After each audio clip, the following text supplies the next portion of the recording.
Brexit compromise plan revealed that could keep Britain in single market without ECJ rule. Tory Eurosceptics today reacted warily to a compromise plan that could keep Britain in the EU's single market while escaping the rule of the European Court of Justice.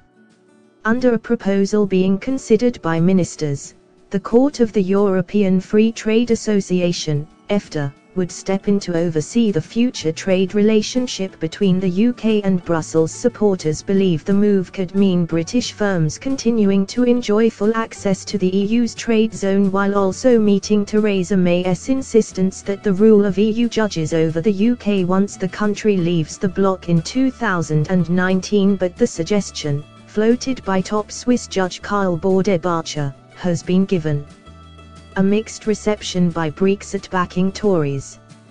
Senior Tory MP Jacob Rees-Mogg said, "The big difficulty is that the EFTA court takes its lead from the ECJ, and while its rulings are technically advisory, in practice they take direct effect in the countries concerned.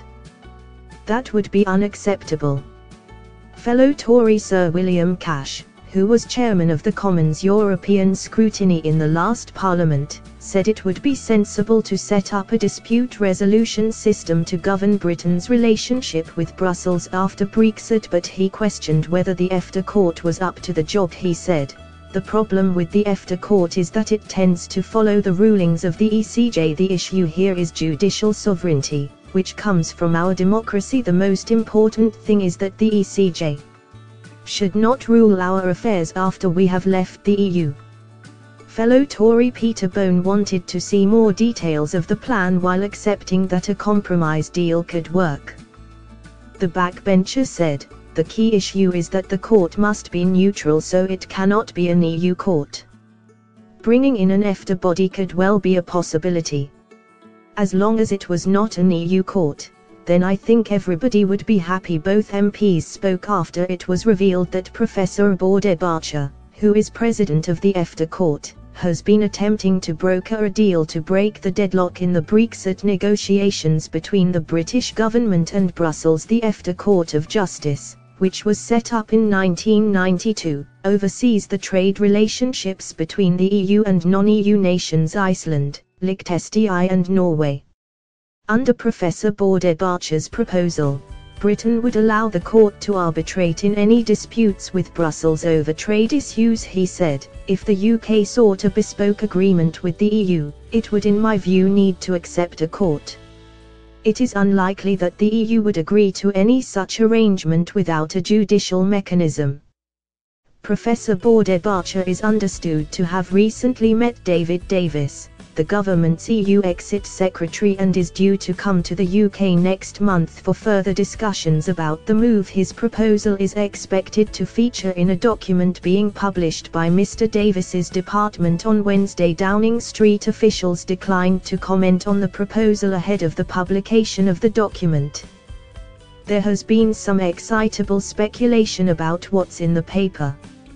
"You will have to wait and see when it comes." Former Tory Attorney General Dominic Grieve, who campaigned for the UK to stay in the EU during last year's referendum campaign, said the EFTA plan might be the solution to the question of Britain's future relationship with Brussels. EFTA was founded by Austria, Denmark, Norway, Portugal, Sweden, Switzerland and the UK in 1960 to promote free trade and economic cooperation in Western Europe. Many founder members, including the UK, later left the body to join the European Community, the forerunner to today's EU. Instead, Professor Bauder-Bacher insists that Britain could sign up to the EFTA court without necessarily rejoining the association. He also said Britain could accept the EFTA court's rulings without joining the European Economic Area, EEA, which includes the EU and EFTA countries and obliges member countries to accept free movement of migrants. He said, if the UK did not wish to remain part of the EEA but rather sought to be connected with the EU only in certain sectors through what Theresa May has called a deep and special partnership, that agreement could possibly dock to the EFTA court. This is not a matter of any port in a storm but a solution that would enable the UK to interconnect with the wider continent during the years to come. Thanks for watching.